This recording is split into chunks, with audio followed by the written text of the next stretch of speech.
So Season 6 is now live for Battlefield 2042, and I'm not gonna lie, it has definitely left me wondering what is next for Battlefield 2042. And so today I wanted to go over all of my thoughts on that, as it is actually a pretty damn big topic heading into the future of the game. If you are new to the channel, be sure to hit that subscribe button and turn on those notifications. And while you're here, be sure to check out the new gaming channel, Sammy Boy Gaming. The link is down in the description. I'm going to be doing a setup tour once we hit 1k subscribers, so be sure to go and check that channel out. But with that being said, let's get stuck right into it. Now, firstly, apologies for the bot gameplay in the background. I've been at PAX over the weekend, and this video was actually recorded just before the season officially went live, and therefore I haven't actually had any time to get proper gameplay from the actual season against real players. This was all just from the early preview event, and once again, a big thank you to EA for inviting me along. The only downside is that a lot of the gameplay is unfortunately against bots, which is definitely not my favorite when it comes to making content. Now, overall, I definitely enjoy Season 6 so far for what it is. I think the content itself is actually really good. I think the map is probably going to be my favorite once I've,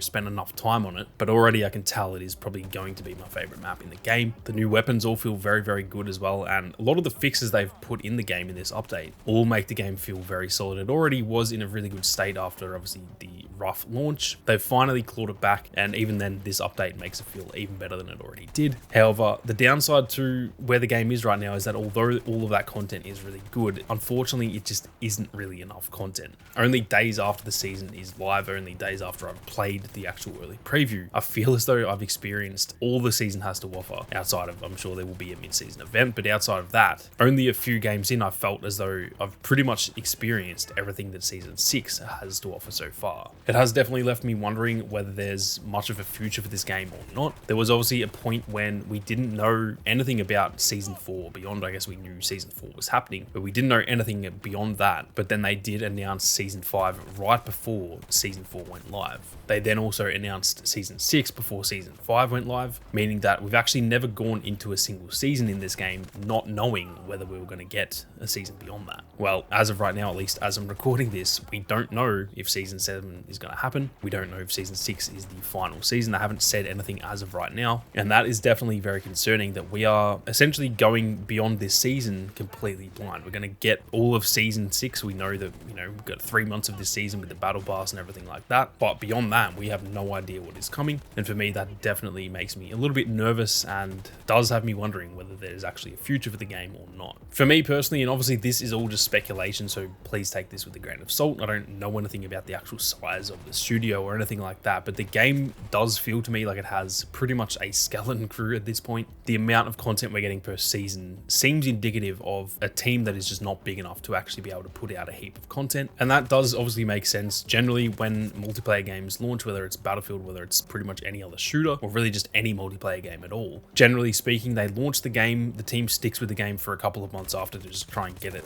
patched, especially when it comes to a game like 2042 that was so damn broken after launch. They generally stick in there for the first few months and just make sure that everything's going as smooth as it can. But pretty quickly after the launch of the game, they do start to move on to the next game. Initially, that is mostly just down to like the planning, figuring out the setting and the story and those sorts of things, which don't really need developers to work on them. But not long after, once they do sort of end the pre-production and they start the actual production on the game, it does not take long for them to move on from the currently supported title and put all of their efforts into the next game, while they leave pretty much a skeleton crew behind to make content for the current game, as well as obviously fix it up and stuff like we've seen with 2042. Now, when I say skeleton crew in that sense, generally the team that stays behind and does the live service is still a relatively big team, especially when it comes to DICE. I believe, don't quote me on this, but I believe there are around 800 employees at DICE. So that is obviously a lot of developers. However, that is more at the start of, when you're starting a live service, entering into like Season 1 and stuff like that. At this point, we are obviously in Season 6, and it does feel like the team that is working on the game right now is not the same size that it was during, for example, Season 1.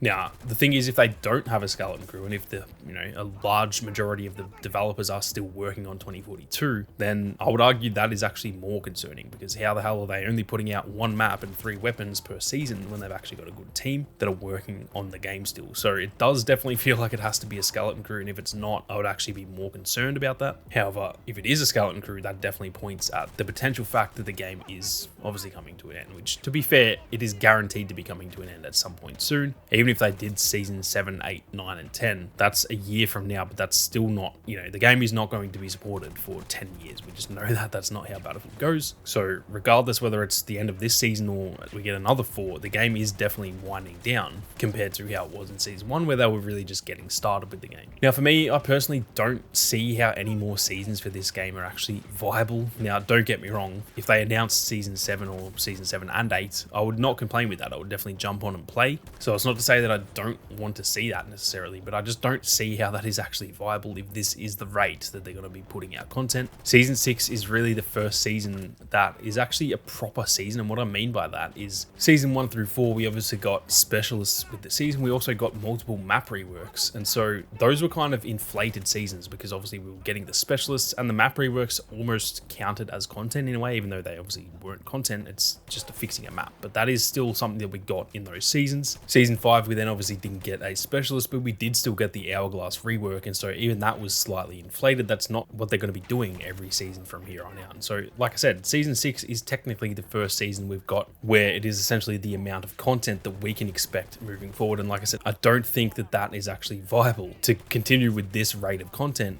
for, season 7, 8, 9, and 10. I just don't think that is going to be interesting whatsoever. If they do that, personally, I would probably just download the update. I'd probably play it for a couple of days, experience all the content, and then I would just be MIA for the next 2 months and 27 days until the next season starts. And that is not a viable way for people to be playing Battlefield 2042. I do unfortunately feel as though it is time for Battlefield 2042 to probably come for an end. I don't want that to happen. I don't want the game to be cancelled, but unfortunately, if this is how the seasons are going to go, I do think that that is probably the way the game has to go, unfortunately. So I'm keen to hear what you guys think, whether you think they should, end the live service for this game and just continue to work on the next game. Obviously, in an ideal situation, they just put out more content per season and that would fix this issue, but unfortunately, that is not going to happen. So I'm keen to hear your thoughts. Be sure to leave them down in the comments section. Apologies for the dog next door that has been barking throughout the entire video. The little bastard will not shut up, unfortunately, but that is it for today's video. Anyway, if you are new to the channel, be sure to hit that subscribe button and turn on those notifications. But with that being said, thank you all very much for watching. You guys have a great day, and I'll see you all out there on the battlefield.